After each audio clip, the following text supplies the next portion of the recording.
Oggi, 17 novembre, è la giornata mondiale della prematurità, la giornata di quei bimbi che nascono prima della 37ª settimana di gravidanza. Sono dei bimbi che vengono al mondo prima del tempo e che devono lottare tanto per sopravvivere. Proprio per questo noi li chiamiamo i nostri piccoli guerrieri. Ieri la giornata si è colorata di viola per festeggiare dei pazienti speciali, i neonati prematuri, ed il reparto di terapia intensiva neonatale dell'ospedale San Giovanni di Dio di Agrigento ha organizzato, attraverso un incontro telematico in videoconferenza, un abbraccio virtuale che ha coinvolto ben 40 famiglie di bambini nati prematuramente. Ai tempi dell'epidemia da Covid-19 non poteva che svolgersi da lontano, ma riunito diverse realtà. Il sindaco di Agrigento Franco Miccichè e il consigliere Simone Gramaglia hanno provveduto, grazie ad Emanuele Farruggio, un privato, a far illuminare a tema il monumento dei caduti. L'appuntamento ha visto la partecipazione del fumettista Sergio Criminisi e il dirigente dell'Istituto Superiore di Palma di Montechiaro, Annalia Todaro, ha messo a disposizione la piattaforma digitale della propria scuola. Ma i veri protagonisti sono stati i bambini ex prematuri ed il personale del reparto UTIN di Agrigento, diretto da Adriano Azzali. Anche quest'anno il reparto di terapia intensiva neonatale, diretto dal dottore Adriano Azzali, festeggia i nostri piccoli guerrieri, vicini da lontano, riunendoli in un abbraccio virtuale i prematuri, le famiglie ed il personale tutto. Dobbiamo inoltre ringraziare la dirigente dell'Istituto di Istruzione Superiore Giambattista Odierna di Palma di Montechiaro per aver messo a disposizione la piattaforma digitale della propria scuola che ci ha permesso di collegarci con le famiglie dei nostri ex prematuri. Perché in comune la scuola e il reparto UTIN hanno qualcosa che è il futuro dei ragazzi. I medici provvedono alla loro nascita, a accoglierli nel momento appunto della nascita, in un momento anche chiaramente particolarmente fragile per gli alunni, per i bimbi prematuri.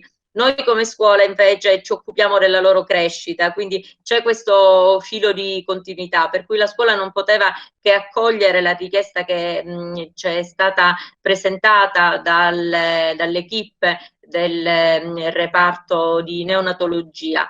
Io tra l'altro sono una mamma di un bimbo prematuro.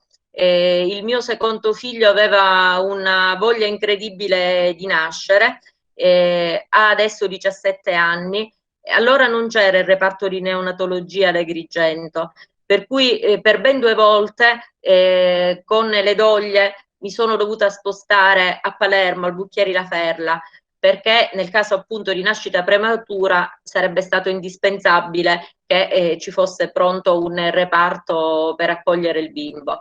Quindi a maggior ragione non posso che sottolineare come sia fondamentale per una città come Agrigento, un capoluogo di provincia, che seppur tardi si sia attivato il reparto di neonatologia, che è una delle eccellenze dell'ospedale di Agrigento. Non potevo mancare, dato che sono un rappresentante dei prematuri quantomeno anomalo, anche perché adesso, pur essendo nato 1,370 kg, sono alto 1,96 m e peso 120 kg.